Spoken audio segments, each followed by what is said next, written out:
Skizofrenia merupakan penyakit gangguan otak yang parah, yang mana seseorang itu menginterpretasikan realitas secara abnormal.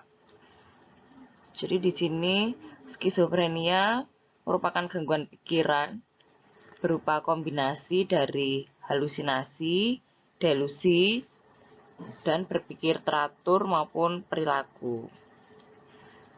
Kemampuan pada orang skizofrenia itu berfungsi normal ya, dan dapat merawat diri mereka sendiri cenderung menurun dari waktu ke waktu. Skizofrenia ini merupakan kondisi yang kronis ya, yang memerlukan pengobatan seumur hidup. Kemudian untuk skizofrenia ini merupakan penyakit yang mana kalau orang zaman dahulu itu mempercayai bahwa terjadi kepribadian yang terbelah atau kepribadian ganda.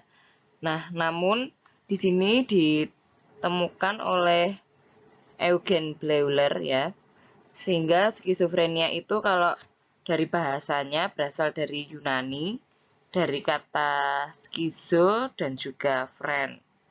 Skizo itu artinya terbelah, sedangkan friend itu pikiran.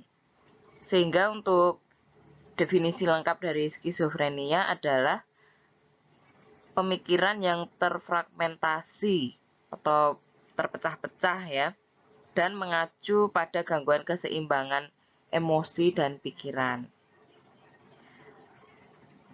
Eugen Bleuler ini orang pertama yang menggambarkan gejala-gejala skizofrenia itu dibedakan dengan gejala positif dan juga gejala negatif.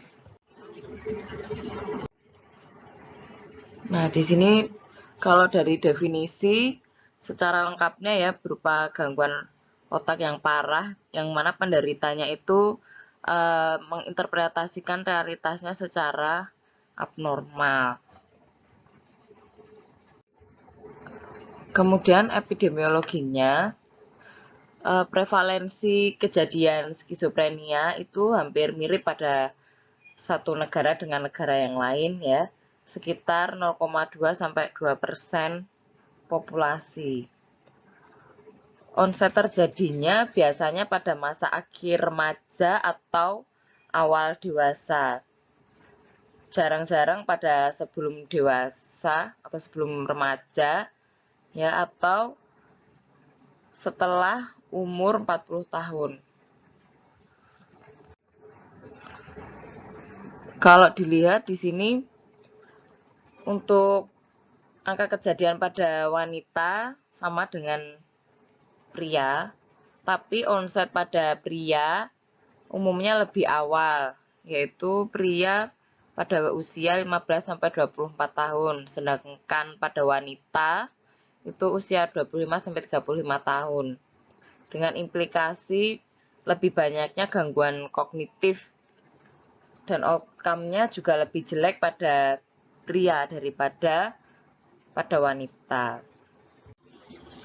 Menurut bukunya Prof. Zulis ya, untuk pria di sini lebih banyak mengalami gejala-gejala negatif, sedangkan pada wanita lebih banyak mengalami gejala afektif. Jadi gejala afektif itu berupa emosi maupun perasaan ya, gangguan emosi dan perasaan. Nah, meskipun pria dan wanita ini juga sama nanti akan mempunyai gejala psikotik akut ya. Jadi gejala delusi, halusinasi, agitasi itu merupakan gejala psikotik. Di buku Prof. Zulis juga disebutkan bahwa lebih dari 80% pasien skizofrenia itu memiliki orang tua yang tidak mempunyai gangguan skizofrenia. Tapi di sini risiko skizofrenia itu akan lebih besar pada orang tua pasien yang memiliki gangguan yang sama. Nah, di sini bisa diperhatikan untuk faktor risikonya.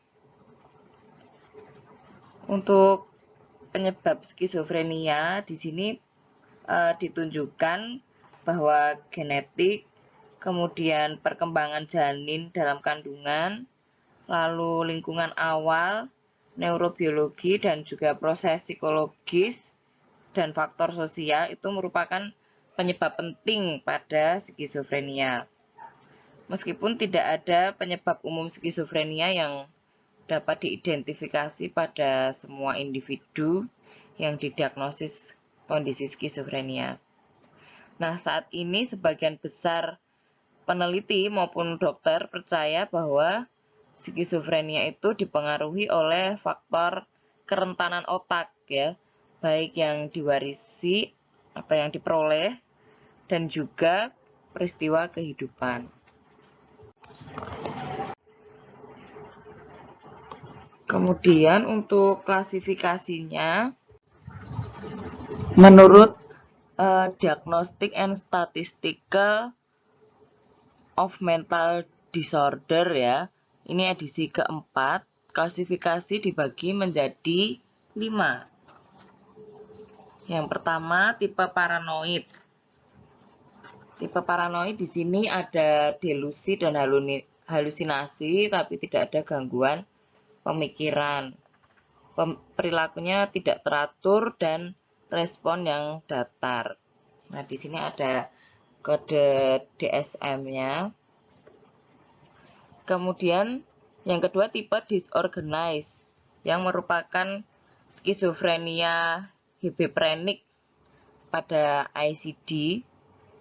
Di situ merupakan gangguan berpikir dan perasaan yang datar terjadi bersama-sama.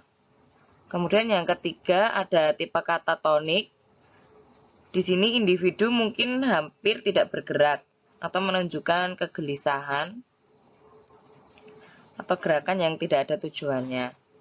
Kemudian yang keempat, tipe undifferentiated merupakan gejala psikotik namun tidak memenuhi kriteria untuk jenis paranoid atau nama lainnya disorganized atau katatonik. Kemudian yang kelima, tipe residual. Di sini ada gejala positif terjadi pada intensitas yang rendah saja. Kemudian kalau berdasarkan ICD-10, di situ mendefinisikan skizofrenia ya, menambahkan 2 subtipe tambahan, yaitu post-schizophrenic depresi, yang mana merupakan sebuah episode depresi yang timbul setelah penyakit skizofrenia, di mana gejala skizofrenia tingkat rendah mungkin masih ada. Dan yang kedua, skizofrenia simpel, yaitu berkembangnya gejala negatif yang menonjol tanpa sejarah episode psikotik.